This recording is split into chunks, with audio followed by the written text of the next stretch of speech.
11 inappropriate moments in MMA boxing. Testaments of the 12 Patriarchs, the sons of Jacob the Patriarch. Judah, the fourth son of Jacob and Leah. Chapter 1.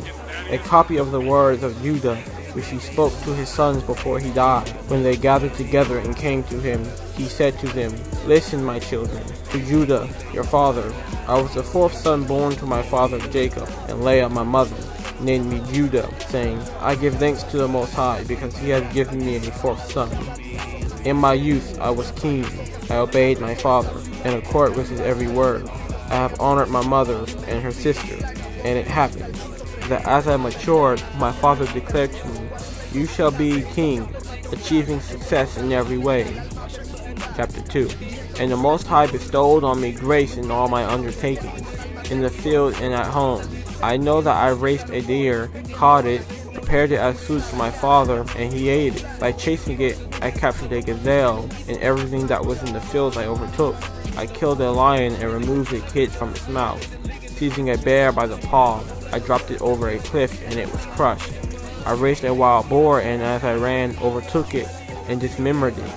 In Hebron, a leopard leapt on a dog and seized it. I snatched it by the tail and broke it in two on a rock. I found a wild ox grazing in the country, grasping it by the horns and brandishing it in a circle until it was blind. I hurled it down and destroyed it. Chapter 3. When two armor-clad kings of the Canaanites came with a large force to seize our flocks, I ran out alone against one of the kings, struck him on his leg armor, knocked him down, and killed him. As I did the other, the king of Tapal, while he was astride his horse, with the result that all his people were scattered. Achor, the king, a giant of a man, was shooting arrows before and behind while on a horse. I lifted a stone of 60 pounds weight, hurled it at his horse, and killed it. After I had fought with Achor for 2 hours, I killed him, cut his shield in two, and hacked off his feet. While I was removing his breastplate, a of his companions started to attack him. Wrapping my clothing in my hand, I flung stones at them, killing 4 of them, and the rest fled. My father, Jacob, killed Balasoth, king of all kings, a giant of a man in strength, 12 cubits tall. Trembling seized them, and they stopped attacking us, so that my father had no anxiety about battles so long as I was with my brothers. For he saw in a vision concerning me that a powerful angel accompanied me everywhere so that no one might touch me. Chapter 4. After that, an attack against us occurred in the south that was greater than the one at Shechem.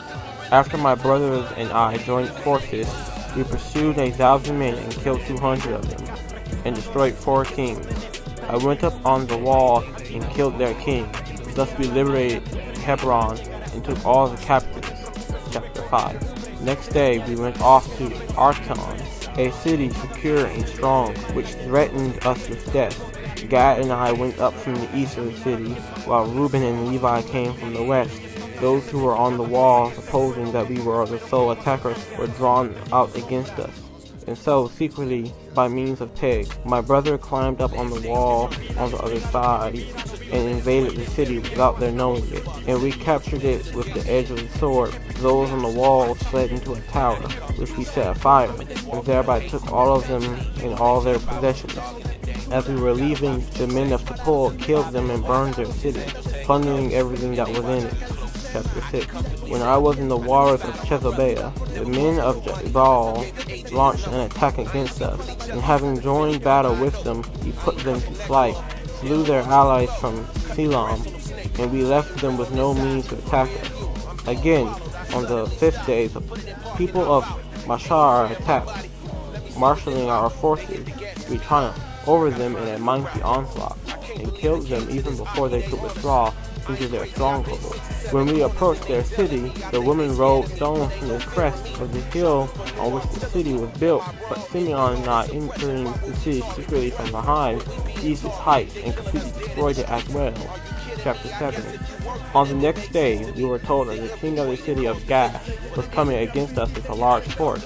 So Dan and I continued to be Amorites, entered the cities as allies.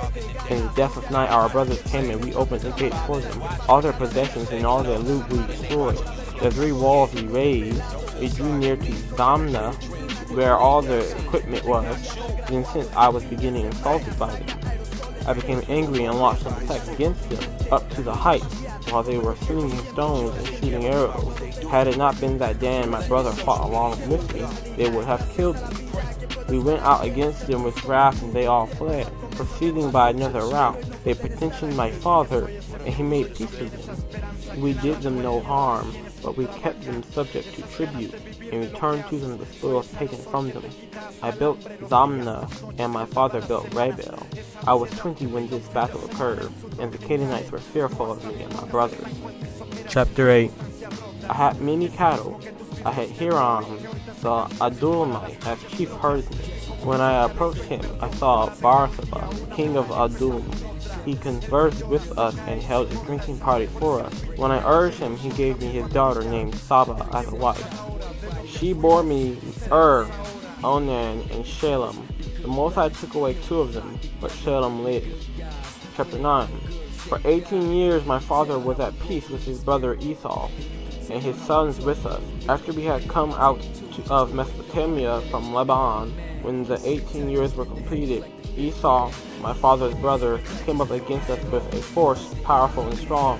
Jacob struck Esau with an arrow, and in death he was carried up to Mount Seir. We pursued Esau's sons. We had possession of a fortified city, which we were unable to enter. Encamping around it, we besieged it. When they had not opened to us after 20 days, I set up a ladder, and holding a shield in position over my head, climbed up in spite of being hit by arrows. I killed 4 of their powerful men, while Reuben and Gad killed 6 others. Then they asked us for peace terms, and following consultation with our fathers, we took them as subjects under tribute. They regularly gave us 20 cores of wheat, and 500 baths of oil, and 500 measures of wine, until the famine, when we went down into Egypt. Chapter 10. After this my son, brought from Mesopotamia Tamar, daughter of Aram, as a wife for himself. Was wicked, and a difficulty arose concerning Tamar, because she was not of the land of Canaan. An angel of the Most High took him away on the 3rd night. He had not had intercourse with her, in keeping with his mother's treacherous scheme, because he did not want to have children by her, as the days designated for the bridal chamber. I assigned Onan to fulfill the martial role with her, but in his wickedness he did not have intercourse with her, even though he was with her for a year. When I threatened him, he lay with her, but he let his seed spill out on the ground, as his mother ordered him. He also died through his wickedness. I wanted to give Shalem to her also, but his mother would not allow it. She did this evil thing because Tamar was not the daughter of Canaan as she was. Chapter 11. And I knew that the race of the Canaanites is evil, but youthful impulses blinded my reason. And when I saw her, I was led astray by the strong drink, and had intercourse with her. While I was absent, she went off and brought from Canaan a wife for Shalem. When I realized what she had done, I pronounced a curse on her in the anguish of my soul, and she died in her wickedness together with her children. Chapter 12. After this, while Tamar was a widow, she heard 2 years later that I was going up to shear sheep. Decking herself in bridal array, she sat at the entrance of the inn in the city of Enan. For there was a law among the Amorites that a woman who was widowed should sit in public like a whore. Since I was drunk with wine, I did not recognize her, and her beauty enticed me because of her manner of trekking herself out. I bent down and said to her, I shall go into you. And she said, what will you give me? And I gave her my staff, my ring, my royal crown as a pledge. So I had intercourse with her, and she conceived. Not understanding what I had done, it was my wish to kill her, but she sent me secretly the pledges and utterly humiliated me.